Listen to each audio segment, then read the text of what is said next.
दिवस रात्र मेहनत करणाऱ्या MPSCच्या लाखो विद्यार्थ्यांच्यासाठी ही बातमी अतिशय महत्त्वाची आहे, कारण जवळपास 8,000पेक्षा जास्त जागांसाठी ही जाहिरात निघाली।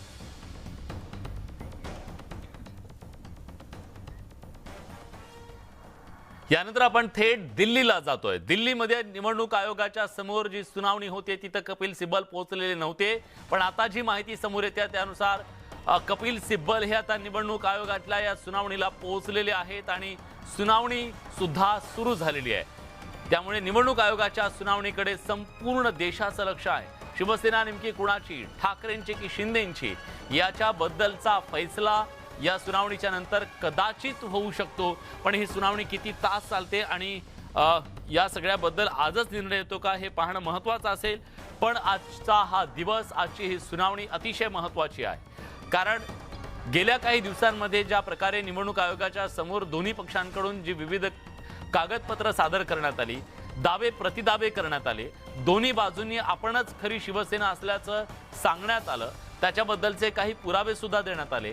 एकनाथ शिंदे यांच्या गटाकडून सांगण्यात आलं की आमदार आणि खासदार आमच्याकडे आहेत, त्यामुळे आम्हीच खरी शिवसेना आहोत, पदाधिकाऱ्यांची संख्या सुद्धा आमच्याकडे आहे। तर दुसऱ्या बाजूला ठाकरे गटानं मात्र जे पक्षीय रचनेमधले अधिकारी आहेत किंवा जे पदाधिकारी आहेत ते आमच्या बाजूने आहेत आणि आम्ही मूळ शिवसेना आहोत हे त्यांनी सांगितलं। आणि ज्या प्रकारे दावा केला जातोय पक्षफुटीचा तो कपोलकल्पित आहे असा सुद्धा दावा गेल्या सुनावणीच्या वेळी करण्यात आला होता ठाकरे गटाकडून।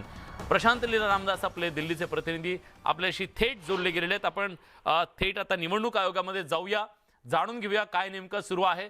सुनावणीला सुरुवात झाल्याचं कळतंय प्रशांत। बरोबर आहे, सुनावणीला सुरुवात झालेली आहे। अतिशय महत्त्वाची कपिल सिब्बल पोहोचले त्याच्या काही क्षणानंतर सुनावणीला सुरुवात झालेली आहे। जर साधारणतः जर बघितलं आपण शिवसेनेचा इतिहास बघितला, शिवसेना उद्धव बाळासाहेब ठाकरेचा, यापूर्वी प्रतिनिधी सभा जी आहे 2013 आणि 2018 मध्ये झालेली आहे, ही प्रतिनिधी सभा असते आणि त्यामध्ये 282 प्रतिनिधी सदस्य असते, त्यापैकी 170 सदस्य जे आहेत हे शिवसेना उद्धव बाळासाहेब ठाकरे पक्षाच्याकडे आहे। 16 आमदार आहेत, 13 विधान परिषदेचे आमदार आहेत आणि महत्त्वाचं म्हणजे यामध्ये जर बघितलं सादिक अली केसचा जो वारंवार उल्लेख केला जात होता त्याचाही दावा या निमित्ताने आज करण्याची शक्यता व्यक्त आहे। पण सोबतच जर बघितलं बाळासाहेबांची शिवसेना या पक्षाकडे जर बघितलं गजानन कीर्तीकर, आनंदराव वळसूळ, रामदास कदम, एकनाथ शिंदे हे प्रमुख पदाधिकारी सोबत आहे, पण उर्वरित जी पदाधिकारी आहेत ते निश्चितपणे महत्त्वाचं म्हणजे जर बघितलं तर ते सगळे पदाधिकारी हे बाळासाहेबांची शिवसेना या पक्षासोबत आहे। या संदर्भात आता सुनावणी सुरू झाली आहे, यावर विश्लेषण करण्याकरता माझ्यासोबत ॲडव्होकेट राज पाटील आहेत। राज पाटील, सुनावणी सुरू झालेली आहे, काय जसं मगाशी तुम्ही उल्लेख केला होता की सगळ्यात पहिले कपिल सिब्बल बोलतील, तर काय युक्तिवाद केला जाऊ शकतो? कपिल सिब्बल हे त्यांच्याकडे जे मजबूत म्हणजे उपयुक्त पॉईंट त्यावर जास्तीत जास्त भर देतील आणि त्यानंतर जे ते रिजॉइंडर करतील, म्हणजे एकनाथ शिंदे गटाकडून जी आर्ग्युमेंट झालेली त्याला खोडून काढण्याचा किंवा रिजॉईंट करण्याचा प्रयत्न करतील। मान्य कमिशनला पटवून देतील की त्यांची बाजू, पण एकनाथ शिंदे यांच्या वतीनं सुद्धा रिजॉइंडर होईल। जे कपिल सिब्बल यांनी मान्य कमिशन समोर भूमिका मांडली किंवा आर्ग्युमेंट केली त्याला खोडून काढण्याचा प्रयत्न ते निश्चित करतील, कारण त्यांच्या बाजूनं सुद्धा जे लेजिस्लेचर पार्टी आहे त्यांच्या बाजूनं प्रामुख्यानं बहुसंख्यकाने आणि संख्यात्मकरित्या जास्त असल्या कारणाने हे सुद्धा त्यांच्या वतीनं भूमिका कमिशन समोर ठेवतील। आता कमिशनला हे डिसाईड करावं लागेल आज किंवा आज काय होतं ह्या रिजॉइंडरच्या नंतर मान्य कमिशन आज निर्णय घेईल किंवा नाही हे तर आत्ताच सांगू शकत नाही, किंवा या रिझर्वसुद्धा ठेवू शकतं जजमेंट। आता आर्ग्युमेंट सध्या नुकतीच सुरू झालेली आहे। आता उद्धव ठाकरेंच्या वतीनं कपिल सिब्बल यांची आर्ग्युमेंट झाल्यानंतर एकनाथ शिंदे यांच्या वतीनं महेश जेठमलानी आणि सिनियर ॲडव्होकेट मनिंदर सिंग हे आपली आर्ग्युमेंट करतील, त्यानंतर कमिशन या निर्णयावर येऊ शकते। त्याचबरोबर हे प्रामुख्याने बघावं लागेल ज्या मागचा केस लॉ आहे त्याला अनुषंगून काही आर्ग्युमेंट होऊ शकते आणि यात नवीन असं आहे की दोन्ही पार्टीकडे आपापले काही बाजू आहे। जसं ऑर्गनायझेशन स्ट्रक्चरमध्ये उद्धव ठाकरे यांच्या बाजूने जास्तीत जास्त पदाधिकारी असल्याकारणे त्यावरती भर देऊ शकतात। एकनाथ शिंदे यांच्या बाजूने विधिमंडळ पक्ष असल्याने विधानसभेत आणि लोकसभेत त्यांच्या बाजूने बहुमत आहे आणि काही पदाधिकारीसुद्धा त्यांच्या बाजूने आले असल्याकारणे ते सुद्धा त्यांच्या बाजूने नेटाने आर्ग्युमेंट करण्याची शक्यता आहे। आज कमिशन हे बघावं लागेल की यावर निर्णय काय घेते, कमिशन काय निर्णय घेतं। होऊ शकतं आजचा आदेश जो आहे तो रिझर्व करण्याची शक्यता व्यक्त केली जात आहे। आर्ग्युमेंट झाल्यानंतर कमिशन ठरवेल। जर सपोज आर्ग्युमेंट झाल्यानंतर त्यांनी जर जजमेंटपर्यंत गेले तर रिझर्व सुद्धा करू शकतात, हे सर्वस्वी कमिशन जजमेंटपर्यंत जाण्याची शक्यता आहे का? हा निश्चित प्रकारे आता ही तिसरा दिवस आहे किंवा तिसऱ्यांदा सुनावणी होत आहेत. जजमेंटपर्यंत निश्चित जाण्याची शक्यता आहे. जजमेंटपर्यंत निश्चित जाण्याची शक्यता आहे असं ॲडव्होकेट राज पाटील सांगताय. महत्त्वाचं म्हणजे गेल्या 2 सुनावणीपैकी एका सुनावणीत ते उपस्थित होते आणि सोबतच त्यांना आम्ही ज्या पद्धतीने माहिती मिळते की आतमध्ये काय होते त्याच्या इत्थंभूत घडामोडी ते आम्हाला सांगत आहे. पण महत्त्वाचं म्हणजे या घडीला हे महत्त्वाचं आहे की ज्या पद्धतीने युक्तिवाद करण्यासाठी कपिल सिब्बल पोहोचलेले आहेत आणि कपिल सिब्बल यांचा युक्तिवाद देखील सुरू झालेला आहे. स्टुडिओ नक्कीच युक्तिवादाला सुरुवात झालेली आहे. शिंदेंच्या भाषणाची क्लिप सुद्धा तयार करण्यात आलेली आहे. कपिल सिब्बल यांनी युक्तिवादाला सुरुवात केलेली आहे. या युक्तिवादाच्या दरम्यान नेमकं काय काय घडतं याची वित्तम बातमी न्यूज 18 लोकमतच्या माध्यमातून आम्ही तुमच्यापर्यंत पोहोचवतोय. आमचे प्रतिनिधी आता आपल्यासोबत आहेत आणि त्याचबरोबर त्यांच्यासोबत काही वकील सुद्धा आहेत ज्यांनी ही सुनावणी गेल्या वेळेस बघितलेली आहे. कपिल सिब्बल यांनी आता युक्तिवादाला सुरुवात केल्यानंतर जी शक्यता वर्तवली जाते त्यानुसार एकनाथ शिंदे यांच्या भाषणाची ती क्लिप सुद्धा सादर केली जाण्याची शक्यता व्यक्त केली जाते. त्यामुळे आज एकमेकांचे मुद्दे खोडून काढण्याची एकमेकांची बाजू मांडण्याची ही कदाचित शेवटची संधी असू शकते दोघांनाही. त्यामुळे आजची सुनावणी अतिशय महत्त्वाची निर्णायक सुद्धा असू शकते असं मानलं जात आहे. प्रशांत लीला रामदास आपले प्रतिनिधी आता आपल्यासोबत आहेत. प्रशांत, कपिल सिब्बल यांनी युक्तिवाद सुरू केलेला असतानाच अशी ही माहिती समोर येते की कदाचित एकनाथ शिंदे मुख्यमंत्री यांच्या भाषणाची एक क्लिप सादर केली जाऊ शकते. कुठलं हे भाषण आहे, काय आहे त्याच्यामध्ये की ज्याचा वापर केला जातो इथं? नाही, महत्त्वाचं म्हणजे या संदर्भात ज्या पद्धतीने चर्चा आणि आहेत की साधारणतः आणि अशा प्रकारची माहिती येत आहे की ठाकरे पक्षाच्या वतीनं म्हणजे शिवसेना उद्धव बाळासाहेब ठाकरे पक्षाच्या वतीनं ज्या वतीने काल जी सभा झाली आहे पंतप्रधानांची त्याचा उल्लेख करून ज्यामध्ये एकनाथ शिंदे यांनी उल्लेख केला होता त्यामध्ये त्यांनी स्पष्ट केलं होतं की आम्ही मोदींचे माणसं आहोत. ते याचा अर्थ या पूर्ण क्लिपचा वापर कशा पद्धतीने करता येईल यासाठी त्यांचे वकील चर्चा करत आहे. निश्चितपणे ते आज सादर करतात का या संदर्भात अजूनही कोणी स्पष्ट बोलण्यास तयार नाही आहे. पण चर्चा आहे की आजच्या सुनावणीमध्ये हे निश्चितपणे सादर करण्याचा प्रयत्न आहे. तर या संदर्भात त्यांनी जर तुम्हाला सादर करायचं असेल त्यासाठी कोर्टाची तुम्हाला परवानगी घ्यावी लागेल आणि कोर्टाला त्याच्या दोन्हीच्या दोन प्रती एक कोर्टाला द्यावं लागेल आणि जे एक विरोधी आहे जे त्यांनाही एक प्रती द्यावी लागेल. यासारखी प्रक्रिया कोर्टाची असते. त्यामुळे त्यासाठी तशी तयारी केली आहे का कपिल सिब्बल यांच्या वकिलांच्या वतीने ते देखील पाहावं लागेल. थोड्याच वेळात जेव्हा आपल्याला निश्चितपणे सुनावणी सुरू होईल तेव्हा निश्चित सुनावणी जेव्हा सुरू झालेली आहे त्यामध्ये पहिल्यांदा ह्याच मुद्दा घेतला जातो का हे देखील पाहणं महत्त्वाचं ठरणार आहे.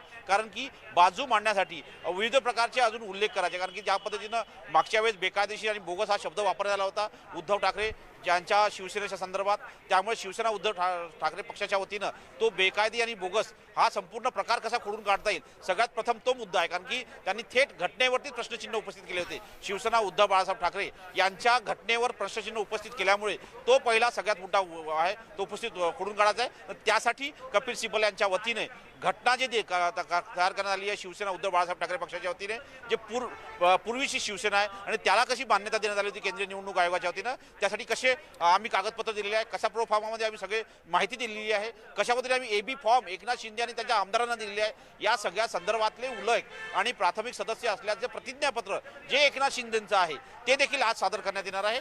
त्यामुळे पहिला मुद्दा जो असेल तो घटनेच्या संदर्भातला असेल. बेकायदेशीर आणि बोगस आम्ही कसं बेकायदेशीर आणि बोगस नाही आहे हा दाखवण्याचा प्रयत्न असेल. दुसरा जो मुद्दा असेल तो ज्या पद्धतीने डिस्प्यूटचा मुद्दा आहे की खास करून महेश जेठमलानी यांच्या वतीने स्पष्ट करण्यात आलं की या दोन्ही गटामध्ये डिस्प्यूट आलेला आहे त्यामुळे आम्हाला निर्णय यावा. त्यावरती दुसरा जो मुद्दा हा स्पष्ट करण्यात आहे की डिस्प्यूट ही लोकशाहीत असते. लोकशाही मार्गाने डिस्प्यूट सांगावं लागतं. तुम्हाला पळून जाऊन किंवा एका गावात एका शहरातून दुसऱ्या ठिकाणी जायचं, दुसऱ्या ठिकाणी तिसऱ्या ठिकाणी जायचं अशा प्रकारचं डिस्प्यूट सांगितलं जाऊ शकत नाही आहे. तुम्ही जेव्हा बैठकांमध्ये असता त्याला विरोध करत नाही, ज्या नियम असतात जे ठराव असतात त्याला मान्यता देता आणि बाहेर जाऊन स्वतः सत्ता स्थापनेसाठी एक वेगळा गट निर्माण करता त्याला डिस्प्यूट संबंधा हे शक्य होणार नाही. अशा प्रकारचा युक्तिवाद होऊ शकतं शिवसेना उद्धव बाळासाहेब ठाकरे पक्षाच्या वतीनं करण्यात येईल. अशा प्रकारची माहिती खुद्द अनिल देसाई यांनी आम्हाला जेव्हा या संदर्भात बाईट दिला होता त्यावेळी सांगितलं होतं. त्यामुळे आता त्या पहिल्यांदा घटना, त्यानंतर डिस्प्यूट आणि त्यानंतर इतर मुद्दे ज्यामध्ये एकनाथ शिंदे हे कसे वेगळे झालेले आणि ते कसे शिवसेनेचे आता भाग नाही आहे त्यामुळे त्यांना घटनेच्या 15-20 जी सूची आहे पीपल रिप्रेझेंटेटिव्ह ॲक्टच्या अंतर्गत त्यांना कसा त्याचा फायदा मिळू शकत नाही याचा उल्लेख आजच्या सुनावणीच्या दरम्यान होण्याची शक्यता आहे. मुद्दा हा सुद्धा आहे की आता समजा आज अंतिम निर्णय झाला आणि शिवसेना नेमकी कोणाची याचा फैसला झाला तर एकाला कुणाला तरी शिवसेना मिळेल, एकाला कुणाला तरी धनुष्यबाण मिळेल.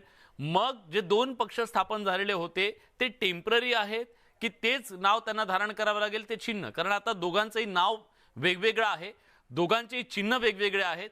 ती परिस्थिती तशी राहू शकते, एक शिवसेना कुणाकडे जाईल आणि मग त्यांना जे मिळालेलं आहे ते त्यांना धारण करावं लागेल, की ती प्रक्रिया नव्यानं सुरू होईल?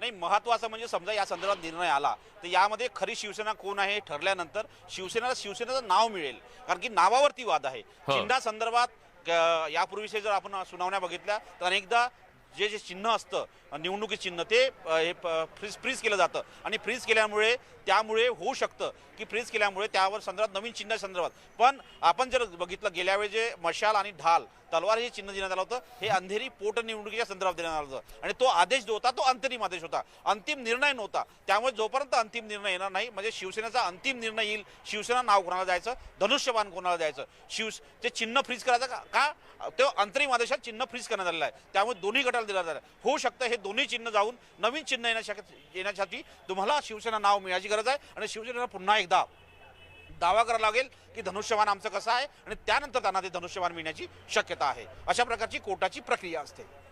स्टुडिओ पण आजच्या या प्रक्रियेमध्ये कपिल सिब्बल यांच्याकडून प्रामुख्यानं कुठल्या मुद्द्यांचा समावेश केला जाऊ शकतो? कारण याच्या आधीचे त्यांनी जे मुद्दे मांडलेले आहेत त्याच्यापेक्षा वेगळं असं काय असू शकतं की त्यांची बाजू त्यामुळे भक्कम होऊ शकते? काय शक्यता वर्तवली जाते?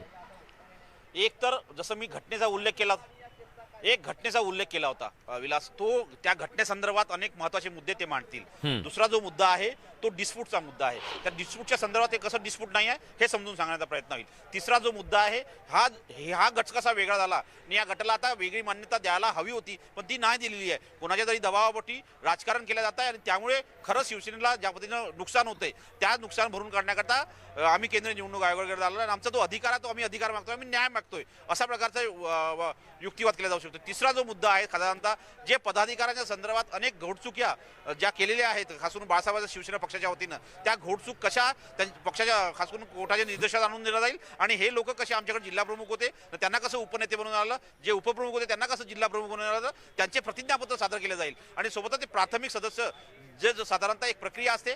शिवसेनेचे सगळ्यात जास्त सदस्य आमच्याकडे आहे त्यामुळे आम्ही जे प्रक्रिया पार पडली आहे ती कशी यथोचित आहे आणि त्याला कशी मान्यता मिळाली आहे. आणि सोबतच एक शेवटचा अतिशय महत्त्वाचा मुद्दा येत्या 23 जानेवारीला साधारणतः एक जे शिवसेना पक्षप्रमुख आहे उद्धव ठाकरे यांचा कार्यकाळ पूर्ण होत आहे त्यामुळे त्याला आम्हाला निवडणुका घेण्यासाठी परवानगी देण्यात यावी. निवडणुका घेण्याची परवानगी जर कोर्टाने दिली याचा अर्थ असा होतो की शिवसेना पक्षप्रमुख हे पद योग्य आहे, कारण की शिवसेना पक्षप्रमुख पदावरती प्रश्नचिन्ह उपस्थित करण्यात आले होते. दुसरीकडे मुख्य नेता हे पद कुठल्याच घटनेत नाही आहे अशा प्रकारचा उल्लेख देखील केला जाईल. त्यामुळे हे अतिशय महत्त्वाचं आहे की या घडीला की आता काय सुनावणीच्या दिशेने पाऊल पडतंय. महत्त्वाचं म्हणजे जर बघितलं ज्या पद्धतीनं माहिती मिळते की सुनावणी जी सुरू झालेली आहे त्या सुनावणीमध्ये अतिशय महत्त्वाचं आहे की ज्या पद्धतीनं सुनावणी सुरू होऊन एक नवीन मुद्दे ज्या पुढे येत आहेत त्यामध्ये सगळ्यात मोठा मुद्दा जो आहे एक तर की काय होऊ शकतं तर साधारणतः निर्णय फ्रीज केला जाऊ शकतो आणि सोबतच जर बघितलं तर सोबतच आज एक अत्यंत महत्त्वाचा शिवसेनेच्या संदर्भातला निर्णय राखून ठेवला जाऊ शकतो.